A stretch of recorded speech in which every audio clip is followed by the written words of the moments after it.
welcome. I'm Ijoma Hunyaso. Tonight, a last-ditch effort to avert a nationwide strike as federal government meets with labour unions, despite Attorney General of the Federation securing a court injunction to stop the industrial action. Vice President Oshibajo highlights link between corruption and Nigeria's present economic difficulties at a book launch, describes it as a threat. Senate throws out frivolous petitions. Lawmakers dismiss it as an instrument to prevent free speech. And European Council President warns against British exit from the European Union, describing it as a recipe for chaos. And on business news tonight, the Ministry of Environment to float a green bond on the stock market. And on sports news tonight, 31 athletes face ban from the Rio Games after International Olympics Committee retests samples from the Beijing and London Games.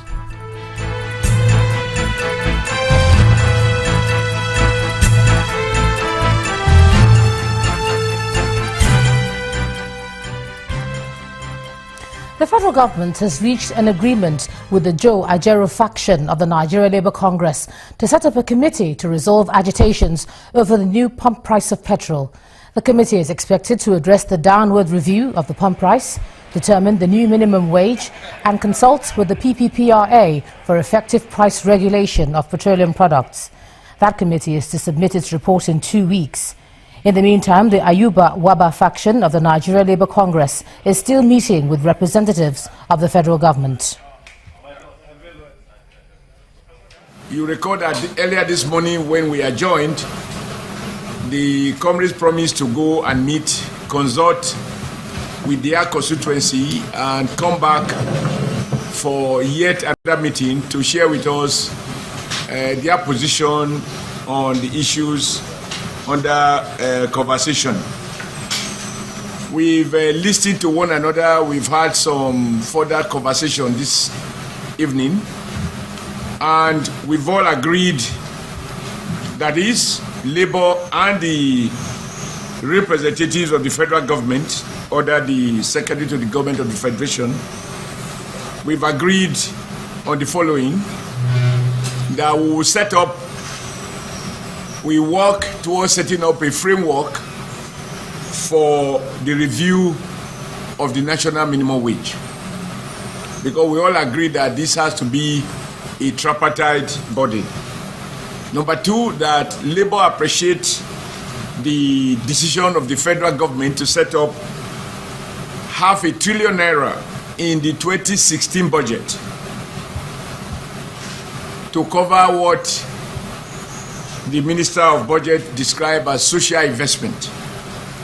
Now, with respect to the management of this social investment and the various components of the social investment, the two parties agree that Labour should be involved in this process and come up with suggestions. Now, to be able to deal with these and other matters, a committee comprising of representatives of organized labor and of the federal government, under the chairmanship of nominees of the federal government, would meet and within 2 weeks resolve these and other relevant issues, including the setting up of the Petroleum Product Pricing Regulatory Agency Board, which you all know what its statutory responsibilities are in relation to the issues under focus. We've agreed that both parties should work as quickly as possible, but in any event, not later than 2 weeks. And the report of this technical committee, joint committee, will be submitted to what you might call a committee of the whole, to deliberate and make a final decision for presentation to the federal government. I think in a sense this is what has been agreed, and of course the comrades had earlier on their own, they had briefed you of the fact that they would rather await the outcome of these efforts and they will not be part of tomorrow's, they would rather await the outcome of this effort before any any further action or inaction on their part. That there was no way we could mobilize, sensitize, and even start an action tomorrow. That we rather negotiate, and it is only when the negotiation might have collapsed that we take the option of going to any action. On the basis of that, we agree that a committee should be set up to, among other things, look at the issue of minimum wage, look at the issue of the 500 billion social investment, look at the issue of setting up or reconstituting the PPPRA board, and review the 145 naira new pump price of petroleum products. The committee is to report back in 2 weeks' time. I wouldn't like to drag it more than this, than to say this is a summary of the agreement we reached this evening.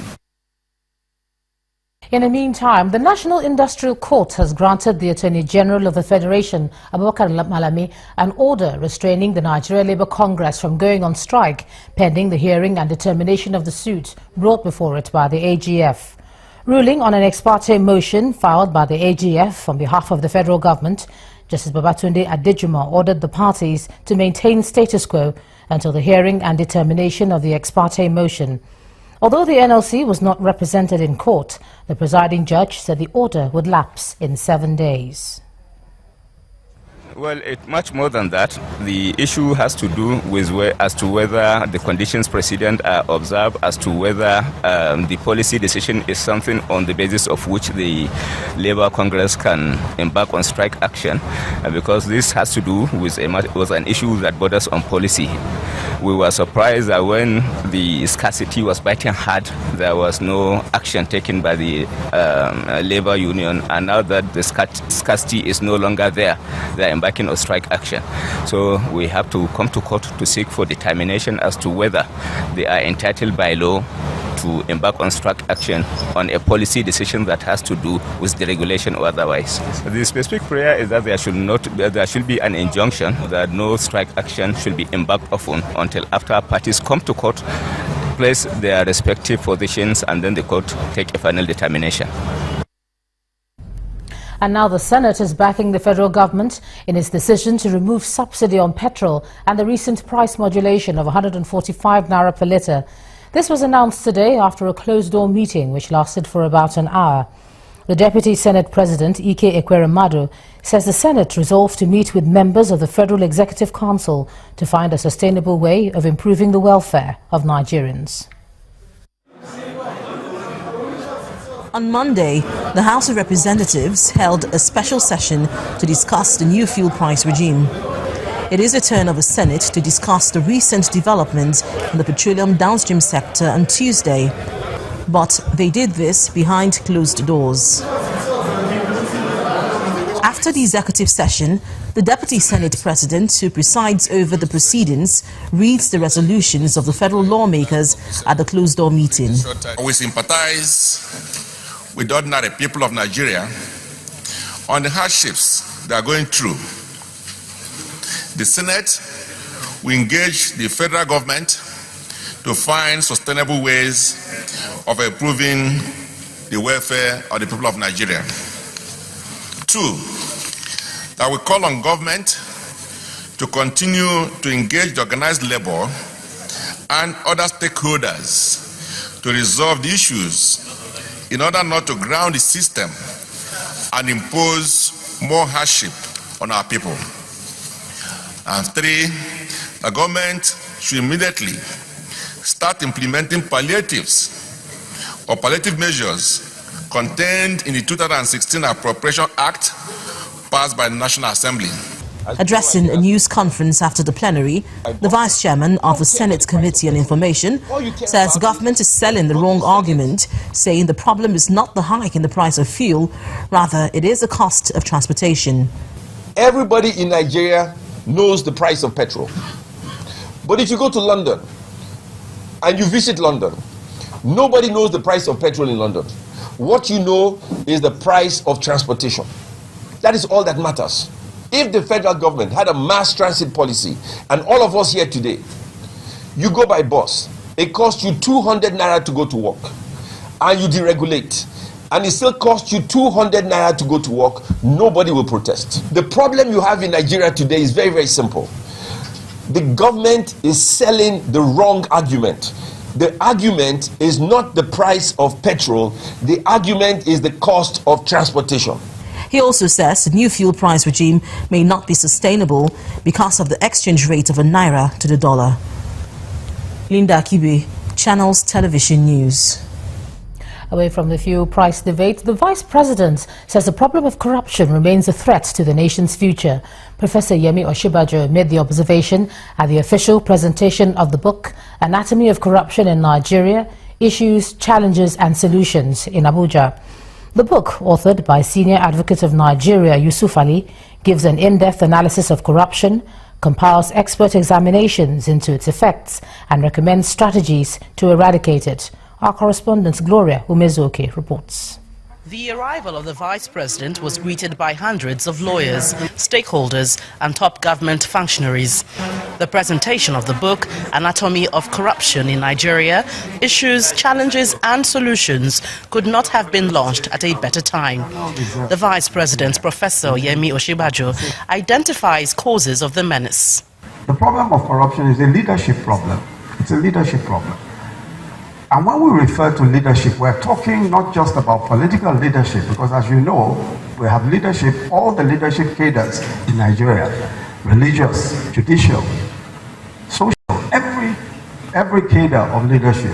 The 460-page book was launched by the guests. This book is hereby presented to the public. It's the day the average Nigerian decides that there is a minimum standard of moral probity that our leaders must have. The leaders don't have any choice.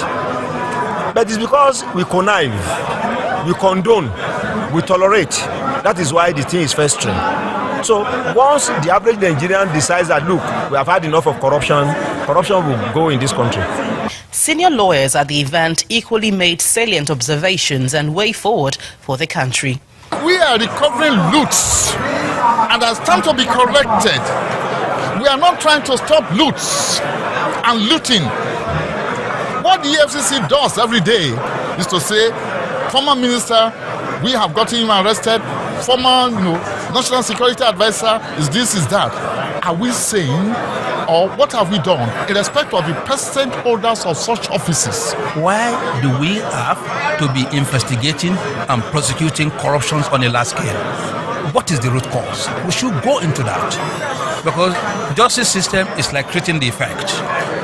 Are we tackling the cause? Perhaps we need to go into our curriculum in the primary schools, in the universities. Our core values must be reassessed. Naturally, the subject of corruption would attract diverse views and solutions, especially as Nigeria was recently tagged internationally as fantastically corrupt. This presentation is geared towards finding lasting solution to Nigeria's deep-rooted challenge. Gloria Umezuke, Channels Television News. In part 2, after the break, ahead of the PDP National Convention, Chairman of the event and River State Governor Nyesom Wike seeks resolutions to internal party differences. That's in a moment. Do join us again.